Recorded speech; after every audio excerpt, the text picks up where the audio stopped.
In the heart of the medieval world, a chilling spectacle unfolded before the eyes of the masses. More than just a method of execution, beheading was a public display of power, a stark warning to potential dissidents, and a morbid source of fascination. It was a theatrical performance of justice, played out on a stage of fear and obedience, a brutal act, often carried out with chilling precision. The thud of the axe, the spray of blood, the gasps of the onlookers, these were the elements of a macabre dance between life and death. Beheading held a unique place in the medieval psyche.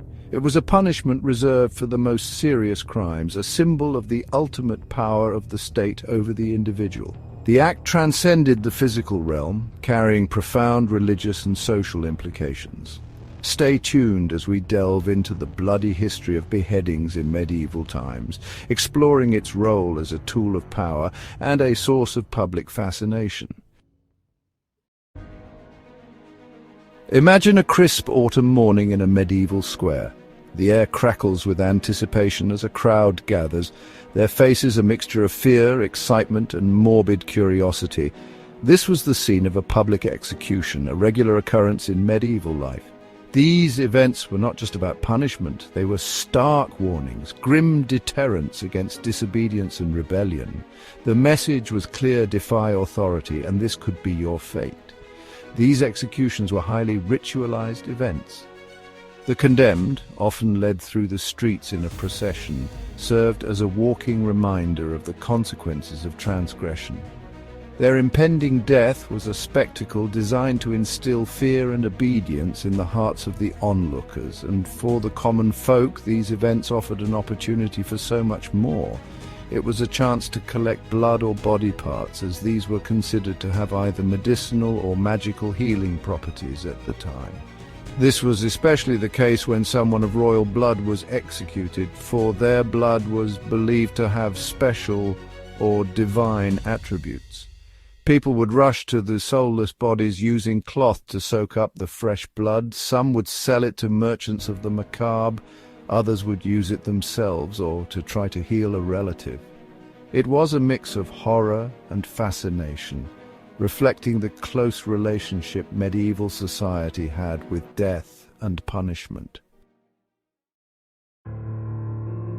The executioner, a shadowy figure shrouded in superstition and fear, was a master of his gruesome craft. Tasked with the business of death, he took his tools of the trade very seriously. The tools were simple yet effective: the axe, the sword, and the block, each imbued with the weight of countless executions. They were often ceremonially displayed beforehand to intimidate the crowd and the condemned, emphasizing the power of the ruling authorities.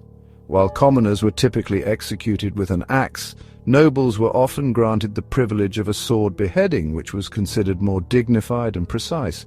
Of course, the axes and swords needed to be razor-sharp and strong enough to cut through bone, for a swift, clean blow was paramount. But in some cases, dull or poorly sharpened tools were deliberately used to prolong suffering, either as a form of extra punishment or as a gruesome warning to onlookers. Before an execution, it was common practice to test the sharpness of the blade on animals or criminals sentenced to death by other means to ensure a swift execution. But even with a clean strike, some victims reportedly exhibited reflexive movements or retained consciousness for a few moments after decapitation, leading to eerie accounts of post-execution reactions. The Tower of London, a silent sentinel on the banks of the Thames, has borne witness to countless acts of brutality. Among the many souls who met their end within its walls, the story of Anne Boleyn stands out as a stark reminder of the precarious nature of humanity and the ruthless actions of callous men. Anne Boleyn, the second wife of King Henry VIII, was a woman of intelligence, wit, and ambition. Her rise to power, meteoric and controversial, ultimately culminated in her downfall. Accused of adultery, treason, and witchcraft, charges widely believed to have been fabricated, Anne was condemned to death. Henry VIII, perhaps in an act of perceived mercy, ordered a skilled French swordsman to perform the execution for a cleaner, swifter death. In her final speech, Anne avoided directly challenging her innocence, but instead praised Henry VIII, referring to him as a gentle and sovereign lord. It was likely a calculated move to protect her family.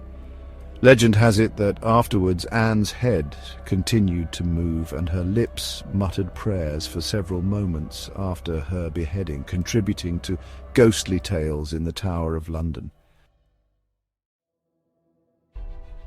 Another tale of royal tragedy, albeit one far more gruesome, includes Mary, Queen of Scots, a figure forever etched in the annals of history as a tragic heroine. Her life was a tale of intrigue, betrayal, and imprisonment, which culminated in a dramatic showdown with her cousin, Queen Elizabeth I of England. Accused of plotting against Elizabeth, Mary was declared a threat to the English throne and sentenced to death. Mary spent 19 years imprisoned before her execution, during which she endured harsh conditions, illness, and isolation, all while embroiled in conspiracies and political maneuvering. Her execution, carried out at Fotheringhay Castle in 1587, was a botched affair. The executioner, visibly nervous, took several blows to sever Mary's head. The first blow hit the back of her head, causing Mary to scream out. The second severed her neck, but the executioner ultimately had to cut through the sinew by hand. When the executioner lifted Mary's severed head to display it to the crowd, her wig came off, her head falling to the ground, revealing her thinning grey hair and completely shocking onlookers. After the execution, it was discovered that Mary's small terrier had been hiding beneath her dress. The loyal dog was found covered in her blood, and it refused to leave its owner's corpse. The shadow of the scaffold loomed large over medieval society. Beheading, more than just a physical act, carried profound cultural and political implications.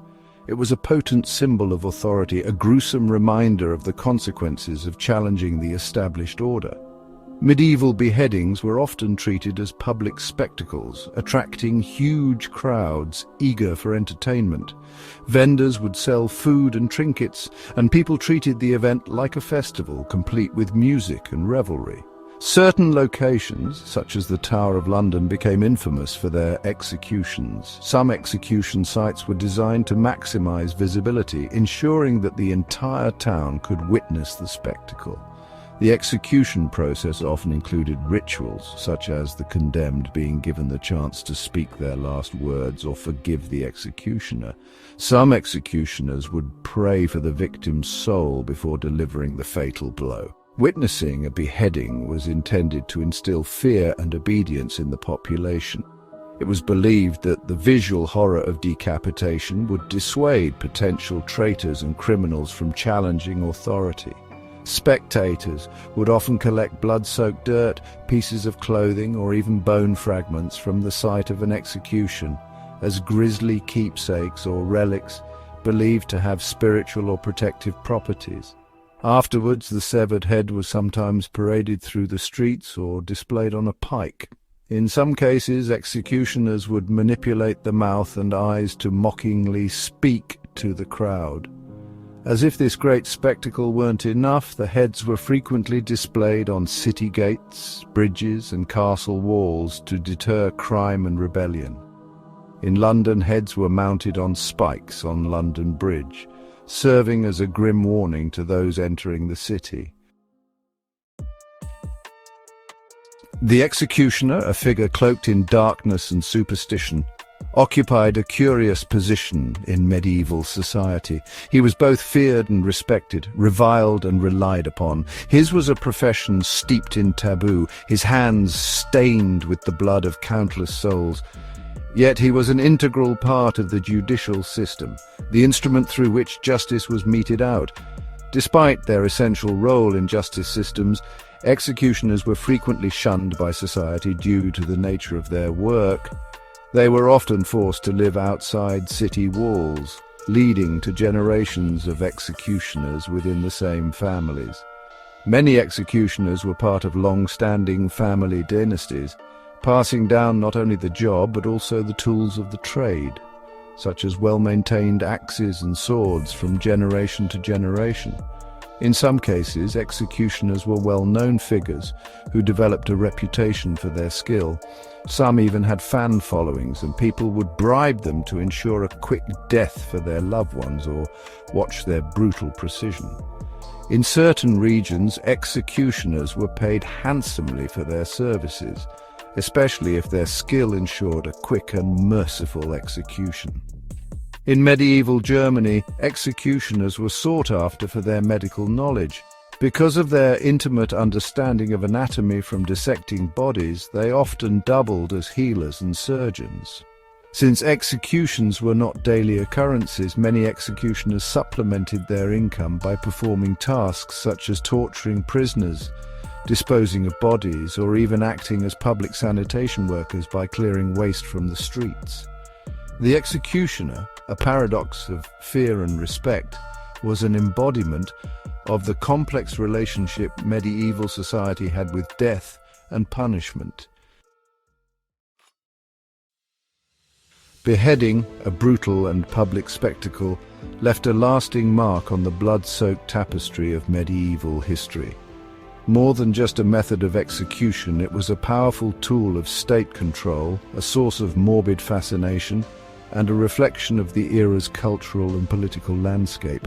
From the crowded squares where executions took place to the dark world of the executioner, beheading cast a long shadow over medieval society. The practice of beheading may have faded into the annals of history for some, but its legacy still endures in countries like Saudi Arabia. It serves as a stark reminder of the human capacity for cruelty and the ever-present struggle for power. The stories of those who met their end under the executioner's axe, from Anne Boleyn to Mary, Queen of Scots, continue to fascinate and horrify, reminding us of the fragility of life and the enduring power of the past. Challenging us to look back on this brutal chapter in human history, left to ponder the complex interplay of power, justice, and spectacle that continues to play out. If you like this video, please hit the subscribe button and give us a thumbs up. We'd really appreciate it. Until next time, thanks for watching.